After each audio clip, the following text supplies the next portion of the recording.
할렐루야. 오늘 우리가 함께 나눌 말씀의 제목은 너도 이와 같이 하라. 너도 이와 같이 하라 라는 말씀의 제목입니다. 이 말씀 통하여 하나님의 거룩한 음성 들으시기를 예수 그리스도의 이름으로 축복합니다. 오늘 말씀은 어른들은 들으시면서 그래 참 전엔 그랬지 라고 하는 생각을 하며 조금은 씁쓸해 하실 수도 있겠고요. 젊은 세대가 들으면 그래? 뭐 굳이 왜 그래야 하지? 라고 하는 크게 공감이 가지 않는 설교가 될 수도 혹 있겠습니다. 왜냐하면 주제가 이웃 혹은 선행이라고 하는 이 시대와는 너무나도 거리가 느껴지는 그런 주제이기 때문에 설교하는 입장에서 그런 높아심을 조금 가져보았습니다. 오늘 본문은 우리가 너무 잘 알고 있는 선한 사마리아인의 이야기입니다. 이 이야기는요, 예수님께서 한 율법 교사의 그 질문에 답하는 과정에서 이해를 돕고자 예수님께서 든 그런 예화의 말씀입니다. 그러면 왜 이런 이야기가 나왔을까? 우리가 조금 말씀을 간추려 볼 필요가 있을 것 같아요. 예수님께서는 70명의 제자들을 둘씩 이제 짝을 지워서 이렇게 이스라엘 백성 가운데 파송을 하게 됩니다.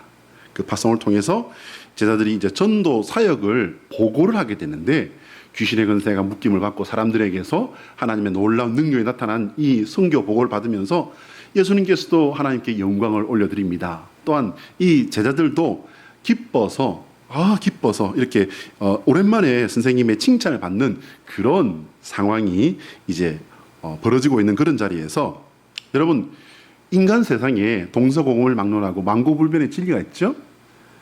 적의 행복은 나의 불행이죠. 적의 행복은 나의 불행이잖아요. 그런 상황에서 이제 한 율법 교사가 불쑥 튀어나옵니다. 요즘 젊은 사람 말로 할 것 같으면 갑툭튀. 갑자기 툭 튀어나왔단 말이죠. 불쑥 튀어나와서는 예수님께 이제 질문을 던집니다. 선생님, 내가 무엇을 해야 영생을 얻겠습니까? 라는 그런 질문입니다. 이 율법교사의 그 질문은요, 몰라서 물어본 게 아니에요. 이것은 이 사람이 어떻게 대답을 하나 보자. 혹간 잘못 대답하면 알지? 그런 저의가 딱 깔려 있는 거예요. 뿐만 아니라 그 주변에 있는 사람들에게 율법교사라고 하잖아요. 이 율법교사가 자기를 선하게 의롭게 보이려고 이렇게 한 뜻도 여기에는 담겨 있습니다. 율법교사에게 예수님께서 물어보십니다. 율법에는 어떻게 되어 있느냐? 이렇게 되물으시자 마치 기다리기로 됐다는 듯이 그래? 내가 한 수 가르쳐주마. 잘 들어. 라고 하는 그런 뜻이라도 되느냐? 27절에 대답을 합니다. 27절 보시면은요, 내 마음을 다하며 목숨을 다하며 힘을 다하며 뜻을 다하여 주 너의 하나님을 사랑하고 또한 내 이웃을 내 자신같이 사랑하라 하였습니다. 라고 정말 정답지에 가까운 아주 좋은 그런 대답을 탁 내놓습니다. 그러자 이제 예수님께서도 그 대답을 인정하십니다. 잘 알고 있다. 너도 가서 그렇게 해라.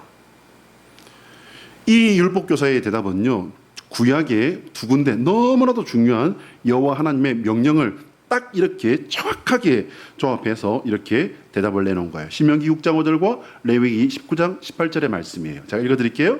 너는 마음을 다하고 뜻을 다하고 힘을 다하여 내 하나님 여호와를 사랑하라.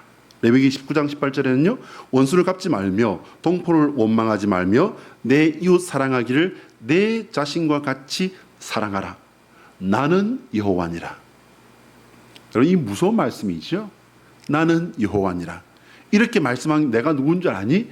나 여호와가 말한 거야. 라는 말씀이 되겠습니다. 이렇게 잘 아는 사람들이 왜 예수님으로부터 그러면 독사의 자식들아. 여러분, 이렇게 옮겨 적어놔서 이렇죠. 이거는 어떤 말씀이라고 이해하면 됩니까? 거의 이건 뭐 비판이라든지 지탄이라든지 이 정도가 아니라요, 욕에 가까운 말이에요. 욕. 왜 이런 말씀을, 이런 책망을 들었을까요? 그것은 지식과 신앙, 신앙과 삶이 제각각이었기 때문입니다. 자, 한번 따라할까요? 하나님의 소원은 우리가 예수 그리스도 안에서 신행일치의 삶을 살아가는 성도가 되는 것이다.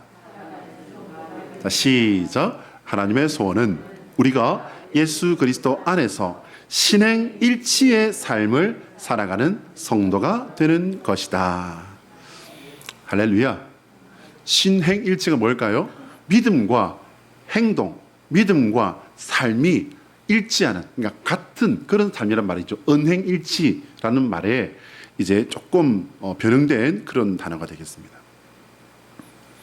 예수님께서 하신 이 선한 사마리아인의 이야기를 우리가 정확히 새겨들을 필요가 있어요. 제가 이제 이 본문을 제가 읽어드릴 텐데, 이 사람은 왜 이렇게 했을까라고 하는 그 관점을 가지고 이 본문을 한번 잘 살펴보시기 바랍니다. 제가 읽어드릴게요. 잘 들어보세요. 예수께서 대답하여 이르시되 어떤 사람이 예루살렘에서 여리고로 내려가다가 강도를 만나매 강도들이 그 옷을 벗기고 때려 거의 죽은 것을 버리고 갔더라. 마침 한 제사장이 그 길로 내려가다가 그를 보고 피하여 지나가고 또 이와 같이 한 레위인도 그곳에 이르러 그를 보고 피하여 지나가되 어떤 사마리아 사람은 여행하는 중 거기 이르러 그를 보고 불쌍히 여겨 가까이 가서 기름과 포도주를 그 상처에 붓고 싸매고 자기 짐승에 태워 주막으로 데리고 가서 돌보아 주니라. 그 이튿날 그가 주막 주인에게 데나리온 2를 내어주며 이르되 이 사람을 돌보아 주라. 비용이 더 들면 내가 돌아올 때에 갚으리라. 할렐루야. 여러분, 우리는 이 예화에 나오는 인물들을 간단히 이렇게 좀 이렇게 분석을 하면서 살펴볼 필요가 좀 있습니다. 강도당한 사람입니다. 이 사람은요, 학자들에 의하면은 이 사람은 유대인일 가능성이 제일 크다는 거예요. 유대인.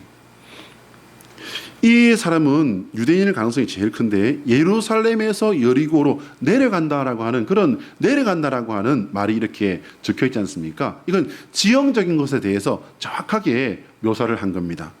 예루살렘에서 여리고까지는요 36km, 그러니까 우리식으로 말하자면 90리가 되는 거예요. 상당히 좀 거리가 있습니다. 그런데 걸어가기에는 좀 힘들긴 하지만 걸어갈 수도 있는 그런 거리인 것 같아요. 90리 길, 36km입니다. 근데요, 이 길은 너무너무 거친 길이에요. 아주 거친 길입니다. 그래서 강도가 군데군데 숨어 있다가 나타나서 사람들을 괴롭히고 해치고 하는 일이 많았다고 합니다. 그런 위험한 길을 이 사람이 혼자 갔다? 여러분, 이것은 이런 위험한 길을 혼자 갔다는 것은 뭐냐면요, 조금 급하거나 중요한 일이 있었다는 그런 유추까지도 조금 해보게 하는 그런 대목이 되겠습니다. 그럼 제사장은요? 말할 것도 없이 이 사람도 유대인이에요. 그럼 이 사람은 왜 피했을까? 제사장은 사람의 시체로 말미암아 더럽히지 말라는 율법이 있어요. 레위기 21장 1절의 말씀인데요. 여호와께서 모세에게 이르시되 아론의 자손 제사장들에게 말하여 이르라. 그의 백성 중에서 죽은 자를 만짐으로 말미암아 스스로를 더럽히지 말려니와. 여러분, 이 제사장이 잘했어요, 잘못했어요? 우리는 잘못했다고 생각합니다. 근데 여러분, 이 제사장은요 율법을 성실하게 지킨 거예요. 이건 뭡니까, 여러분? 상식적으로 행동한 겁니다. 적어도 유대인들의 가치관에 볼 때는요 아주 상식적으로 행동을 한 거예요. 제사를 집냐는 직업상 그는 자신의 가족 외에 시신을 함부로 만져서는 안 되는 그런 금기를 가진 사람이었던 겁니다. 레위인도 마찬가지예요. 레위인 또한 유대인이고요, 레위인 또한 성전에서 수종드는 일을 하는 사람이기 때문에 몸가짐을 조심을 해야 되는 그런 사람이었던 겁니다. 그게 유대인들에게는, 최소한 유대인들에게는 상식이었던 겁니다. 그런데 이들은 사람이 죽어가는 것을 보고도 피해갔다는 거예요. 죽었어요? 살아있어요? 아직 살아있어요. 2000년 전 고대 사회임을 생각해 본다면요, 저는 이 말씀을 이렇게 한 주 동안 생각날 때마다 이렇게 묵상하고 연구하고 이렇게 공리를 하면서 보니까요. 2000년 전에 사회였다면 저는 조금은 이해는 갈 것 같아요. 왜냐하면요, 저도 이 예루살렘에서 여리고로 내려가는 이 길을 저도 가봤거든요. 가봤는데요, 저는 이해가 될 것 같아요. 언제 어디서 강도가 튀어나올지 몰라요. 그 길 말고는요, 다른 길로 가게 되면 더 위험해집니다. 왜? 광야길이거든요. 그러니까 그 골짜기에 흐르는, 그나마 실개천처럼 흐르는 이 물줄기를 따라서 가면은 길을 잃지 않을 수도 있고요, 목마를 때 물도 마실 수 있는 길이기 때문에 선택의 여지가 없어요. 그러면 사마리아인은요? 사마리아인은 그 이름도 우리가 듣긴 들었는데 왜 사마리아인인지 몰라요. 이 사마리아인은 기원전, 그러니까 예수님이 태어나시기 전 722년, 그러니까 오래됐습니다. 오래전에 멸망한 북이스라엘의 후예예요. 남은 백성이에요. 그럼 이게 희망을 위해서 하나님께서 남긴 백성이 아니고요, 다 멸망하고 찌끄레기는 표현을 썼습니다. 죄송합니다. 사실 근데 이게 역사적인 사실이에요. 남은 찌꺼기 같은 그런 민족이에요. 이 사람들은요, 그냥 자기들의, 그러면 우리가 남았으니까 우리라도 우리의 믿음의 순결을 지켜야지, 이게 아니라 이방 민족들과 피가 섞이고, 그리고 하나님께 버림받아서 이제 이렇게 다 멸망하고 찌꺼기처럼 남았다라고 하는, 그에 비해서 남왕국 유다는요, 내가 여호와 하나님의 그 선민의 정통성을 우리가 이어받았다라고 하는, 그 계속했다라고 하는 그와 같은 마음이 아주 철저하게 남아있는 그런 사람들이었습니다. 그러다 보니 이 사마리아 사람들을요, 굉장히 괄시했습니다. 무시하고 괄시했습니다.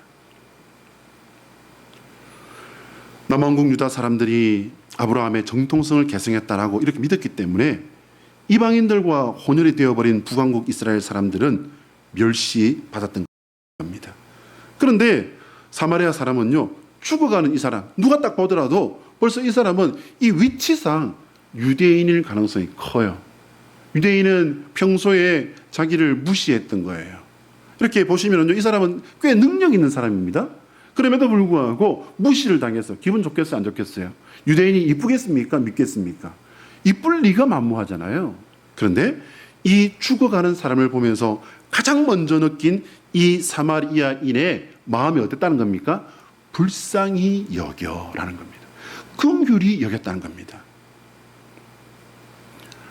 그는 먼저 어려움 당한 사람을 보고 불쌍히 여겼다라고 하는 이 33절의 말씀은요, 그의 행동은 율법이나 다른 어떤 것 때문에 한 것이 아니라 마음으로부터 우러난 것임을 말씀하는 거예요. 여러분, 이게 뭡니까? 여러분, 이게 상식입니까? 아니요, 여러분. 상식대로 할 것 같으면 이 사람은 유대인, 죽어가는 그 유대인을 보고서 그렇게 잘난 체 하더니 거기서 죽어가냐? 그리고 지나가 버리는 게 상식적인 판단 아닐까요? 그러면 성경에서 이 사마리아인을 평가하는 것은 무엇입니까? 이는요, 상식 이상의 마음을 가지고 그 마음을 행동으로 실천에 옮긴 것을 우리에게 말씀해 주고 있는 겁니다. 예수님께서는 유대인들이 사람 취급도 하지 않는 이 사마리아 사람을 참된 이웃이라고 이렇게 인정해 주신 거예요. 예수님의 이 말씀에는요, 율법 교사도 크게 토를 달지 않았습니다. 오히려 그는 먼저 자비를 베푼 사람입니다라고 더 구체적으로 이렇게 인정해주는 그런 말씀을 예수님께 드린 겁니다. 그러나 여러분, 언제나 그렇듯이요, 선함도 정의도 어떤 가치도 생각과 마음에만 갇혀 있어서는요, 가치가 있을까요, 없을까요? 가치 없습니다. 물론 생각에마저도 없는 것보다는 낫겠지만 생각과 마음에만 갇혀 있는 것은요, 가치가 없습니다. 실천되지 않는 가치는 그냥 아무것도 아니라고 봐도 무방하다는 겁니다. 오래전에 본 어떤 글이에요. 저는 이 글을 읽고 처음에는 무슨 뜻인지 몰라서 다시 읽고 다시 읽었어요. 지나치게 착한 것은 조악한 것이다. 여러분 놀라지도 않으십니까? 저는 이 글을 보고 이게 무슨 말이지? 지나치게 착한 것은 조악한 것이다. 이게 무슨 말이냐면요, 다듬어지지 않고 부족하다는 뜻이에요. 그래도 뭔가 이게 느낌이 탁 안 오시죠? 제가 그래서 직접적으로 이 말씀이 무슨 뜻인지 알려드릴게요. 무조건적으로 착하기만 한 것은요, 죄송합니다, 덜 떨어진 것이다. 대책 없이 착하기만 한 것은 덜 떨어진 것이다. 그런 말이란 겁니다. 그러면 어떻게 하란 말입니까? 착하지 말란 말입니까? 신약이든 구약이든 성경 곳곳에서 우리에게 강조한 것은 뭐냐면요, 선한 마음을 가지라고. 선한 마음이 뭡니까? 착한 마음이잖아요. 선한 마음을 가지고 선을 행하라고 우리에게 계속해서 이렇게 권면하고 명령하고 있는데 어떻게 하라는 얘기예요? 선하고 착한 것은요, 결코 나쁜 것이 아닙니다. 집을 지을 때도요, 여러분 어떻습니까? 털을 닦고 뼈대를 튼튼히 만들어야 하지 않습니까? 이처럼 선하고 착한 것에도 조건이 있다는 거예요. 필요한 것이 있단 말입니다. 이 설명을 위해서 선한 사마리아인의 비유는 참 좋은 비유다라고 이렇게 말씀을 드릴 수가 있겠습니다. 여기는요, 여러분, 선한 사마리아인의 행동을 제가 분석을 해서 이렇게 올려봤어요. 이걸 한번 보시기 바랍니다. 선한 사마리아인은요, 첫 번째, 다른 사람은 자기도 그렇게 당할까봐 두려워했던 그런 주변 상황에도 불구하고요, 두려워하지 않는 용기를 가진 사람이었어요. 두 번째는요, 치료비를 낼 경제력을 가진 사람이었어요. 남을 위해서 도울 수 있는 그런 경제적인 능력을 가진 사람이었단 말입니다. 세 번째는요, 이후의 상황까지도 자기가 선택하고 자기가 벌려놓은 이 일에 대해서 이후의 상황까지도 온전히 책임을 질 수 있는 정직함과 책임감을 가진 사람이었어요. 근데 여기에 이걸 정리해놓고 보니까요, 하나가 더 눈에 띄었습니다. 그게 뭐냐면요, 여러분, 이제 죽어가는 사람을 응급처치를 해줍니다. 포도주를 붓고 기름을 바르는 응급처치를 해주는 그런 상식을 가진 사람이었습니다. 야, 그래? 그럼 능력 없는 사람은 다른 사람 돕는 일도 하면 안 된다, 그 말 하는 거예요, 최 목사? 여러분, 말씀을 그렇게 들으면 무슨 덕이 있겠습니까? 오늘 설교의 주안점은요, 실천이에요, 실천. 신학교 때, 전 학부 때요, 사회복지 관련 과목을 즐겨 들었던 그런 기억을 가지고 있습니다.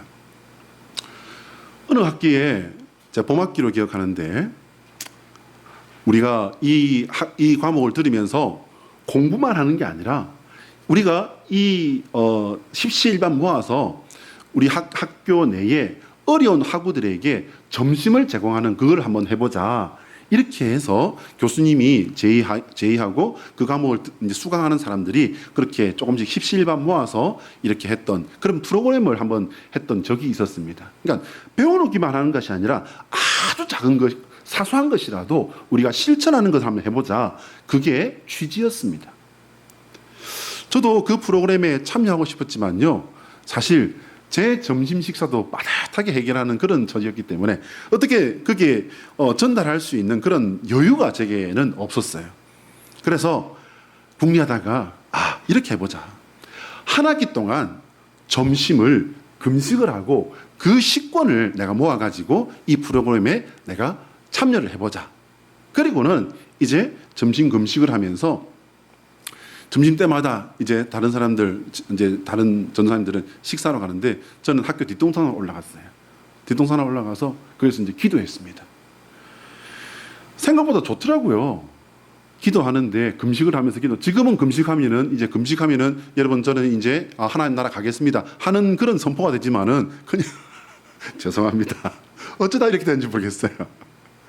그때는 금식을 하고 기도를 하는데 되려 막 힘이 더 나고요. 얼마나 좋아하는지 몰라요. 그냥 나중에는 어떤 날은 그 산에서 뒹굴다가 그냥 눈물이야, 코야, 땀이야, 가랑잎이야, 뭐 솔잎이야, 막 이래가지고 흙범벅이 내려와서 샤워를 금방 해야 되는 하고 수업에 들어가야 되는 그런 날도 있었습니다. 근데 저는 너무 좋았어요. 한 학기를 마칠 즈음에 이제 이 프로그램에 참석한 소감을 이제 적어서 내는 레포트를 써서 이제 제출을 했습니다. 제 소감문을 받은 지도 교수였던 이제 최무열 교수님이라고, 이 교수님이 그 당시에는 저희 학교에 계셨지만 그 뒤에 이제 부산 장로회 신학대학교로 가셔서 거기서 이제 총장까지 하신 교수님이에요. 이 교수님이 최전사 잠시 내 방으로 좀 와 그러시는 거예요. 왜 그러시나 따라갔습니다. 갔더니 이게 사실이냐는 거예요. 제 레포트를 가지고 와서 이게 사실이야? 사실이니까 사실입니다라고 했죠. 그런데 제가 사실입니다라고 하는 그 대답을 드리자 그 교수님이 저를 보는 그 눈빛을 지금도 잊을 수가 없어요.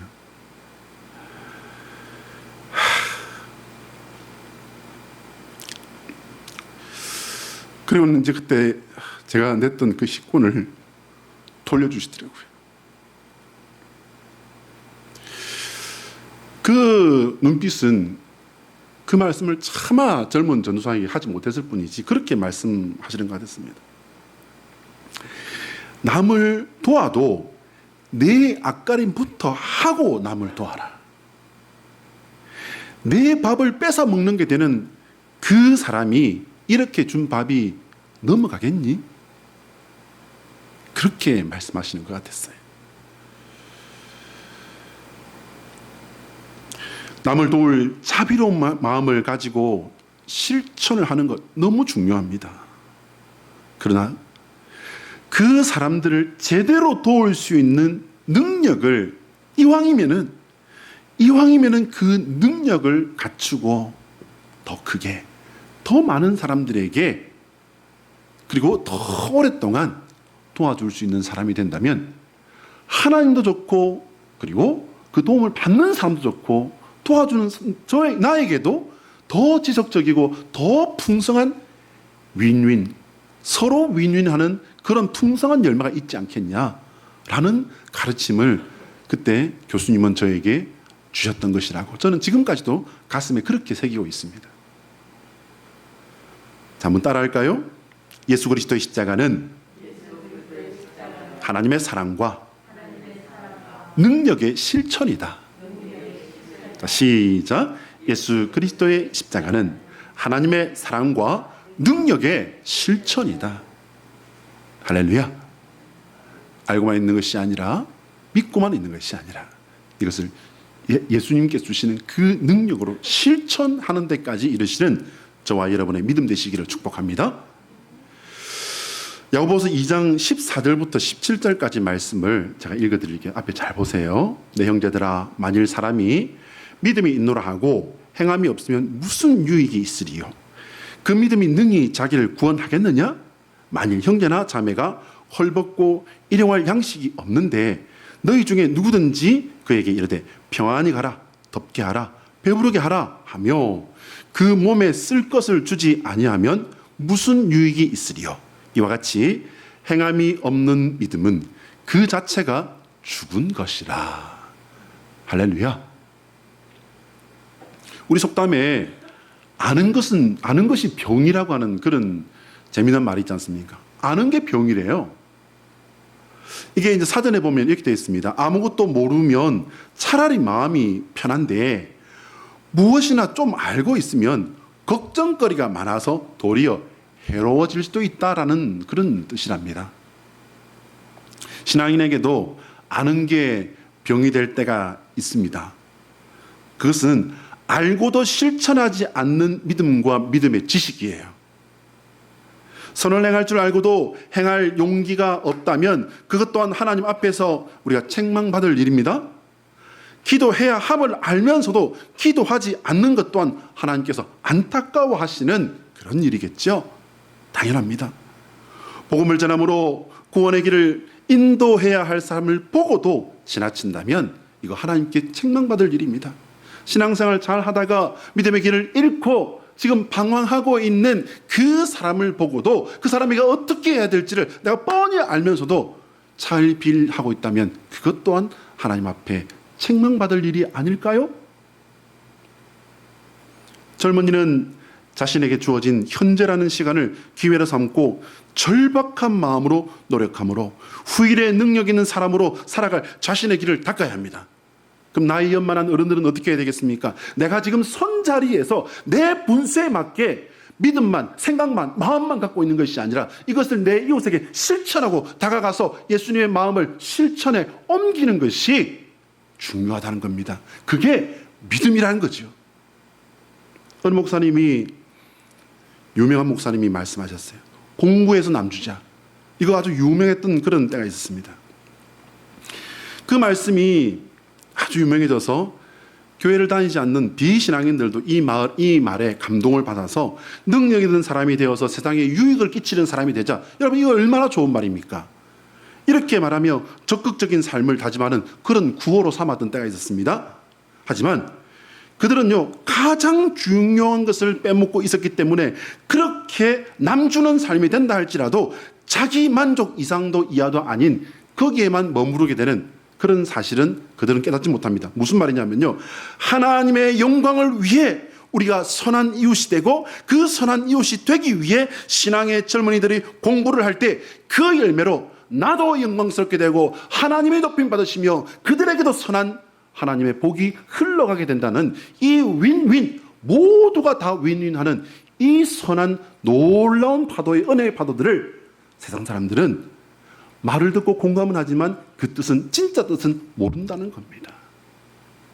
사랑하는 여러분, 들었다면, 믿었다면, 알게 됐다면 실천하시는, 그래서 열매 풍성하게 맺으셔서 하나님의 기쁨이 되어지는 하나님의 사람 되시기를 예수 그리스도의 이름으로 축복합니다. 기도하겠습니다.